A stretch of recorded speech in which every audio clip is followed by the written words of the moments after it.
in crystal production as well. So the economic advantage is going to swing towards whoever's got more than one base at some point. Once he's got the workers up. But now Karune's got his base up, and his expansion up, and he's putting out a bunch of photon cannons to defend that, kind of moving up his front door force. Meanwhile, the extra units here, these 4 Void Rays are now, looks like they're going to move up possibly, do some damage, while we've got these 2 armies kind of standing off here. And wrags has brought up his Spine Crawlers as well, which is an interesting move since there's no creep there. Not sure if he's not aware that they can't be deployed or what, but oh boy, here we go. The Void Rays are going to be attacking this layer, and the amount of damage they put out is just accelerating, chewing into that, and before these Hydralisks get in position to fend them off, they're going to destroy the hatchery. The Hydralisks now going to effectively shoot at those Void Rays, taking out 2 of them there pretty quickly. Just 7 Hydralisks able to kill 2 of those Void Rays in short order before they can escape, but in exchange for just 2 Void Rays, Karune here has taken out the main layer of wrags. So that is a pretty decisive blow dealt. You can see that reflected in his income as well. So it looks like wrags is now going to be forced to counterattack here. Meanwhile, more Void Rays coming up. A little bit of a high ground advantage here being used by Karune to sack these Hydras. So a pretty good fight going off. I want to say that the Zerg player is not doing poorly there, but he definitely wants to stay away from those photon cannons if he's going to fight. You can see here 4 Stalkers being warped in all at once. That's the work of four gateways, or 4 warp gates. Being able to bring in just the unit he needs, just where he needs them.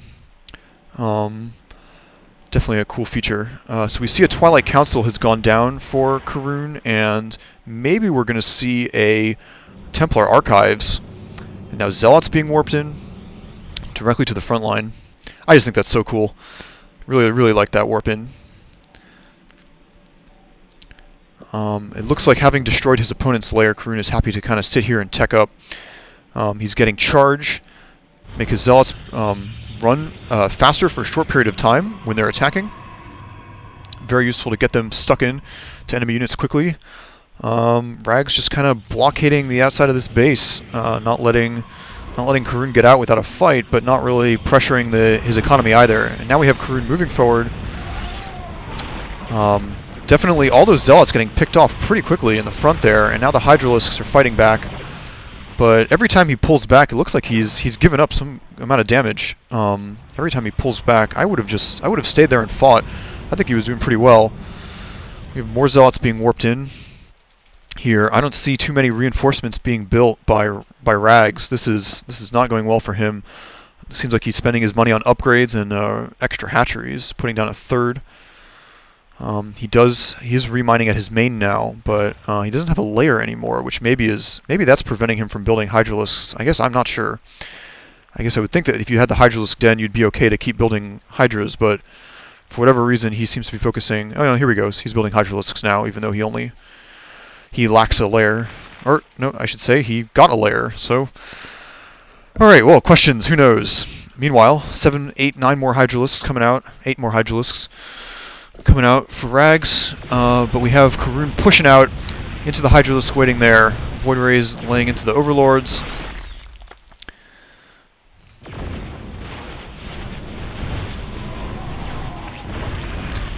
And so now wrags is kind of trying to fight a retreating battle here. At this point, he's definitely outnumbered. But here come, wow, what a lot of reinforcement Hydras. So I think he should hold his ground here and see how this goes. Yeah, see, those Hydras make really quick work of Zealots when they actually attack. I just feel like wrags is not doing enough sitting still and attacking. He's also cleaning up those Void Rays pretty fast. 3 Void Rays going down, and now he's going to see about these Stalkers. See, these Hydralisks are really quite a lot of firepower. He's actually cleaning up Karune's army here pretty well, though he needs to utilize all his Hydralisks. Yeah, wow, and it looks like he's going to almost completely take out all of Karune's forces and still have some Hydralisks left over. But we can see Karune upgrading Psystorm now, and we've got more Hydralisks and Zerg weapons coming out. upgrading those Hydralisks even further. I guess so they're already at 1-1 upgrades. That's pretty important. Karune here has no upgrades on his units at all, so that's probably making a difference here too, and part of the reason why these Hydralisks feel so deadly. This many Hydralisks is allowing him to control the field right now, but I don't see him pushing those cannons anytime soon. But he is doing a lot of damage just by fighting those units, skirmishing back and forth. We also see a Dark Shrine coming up for Karune, so we're going to see all sorts of Templar from him, possibly. Psystorm is finished. Are we going to see any High Templar, though? Let's see. Oh, here we go. Here we go, High Templar warping in. So already we've got some High Templar in the field now. Psystorm is researched. They only come in with 50 energy, though, and Psystorm costs 75, so it's going to be a little bit before they've got any Psystorms coming out. That's going to be a pretty good counter to these Hydralisks here, I suspect. What's neat, though, is that you can research Kedar and Amulet upgrade for your High Templar, meaning that they come in with 75 energy, which is enough for a single Psystorm. I think this is a pretty cool mechanic because combined with the warp gate, you could basically at any point be 5 seconds away from having a Psystorm anywhere you've got the ability to warp in a High Templar, which is pretty cool. These ones, however, have charged up to their enough energy now that they can cast Psystorm. But that is a lot of Hydralisks. Wow, he's gonna need those Psystorms to win this fight. The Dark Templar are getting killed almost instantaneously by those Hydralisks, but wow, look at those Psystorms going off, and oh my goodness, all these Hydralisks now are down to 2 and 3, 13 hit points each. He almost lost all of them outright to those Psystorms. I actually, you know what, I'm just going to go back and play that again. What the heck? Let's see what that looks like, because that was pretty incredible. So I'm just going to go back a minute here. I'm going to advance time to get back to that battle, because that Psystorm was pretty decisive. Alright, so here comes this fight, and so let's take a look at the hit point bars as these Psystorms go off. The game's going fast now, so this is a little bit slower than it would be. So here we go, Psystorm 1, Psystorm 2, nicely hitting all the Hydras, a third one on the left side. Those Hydras only barely escape with their life. That was a decisive play, I have to say, because now, I mean, how can you even engage in combat with these Hydralisks? They have 4 hit points each. They would just melt instantaneously to any kind of damage.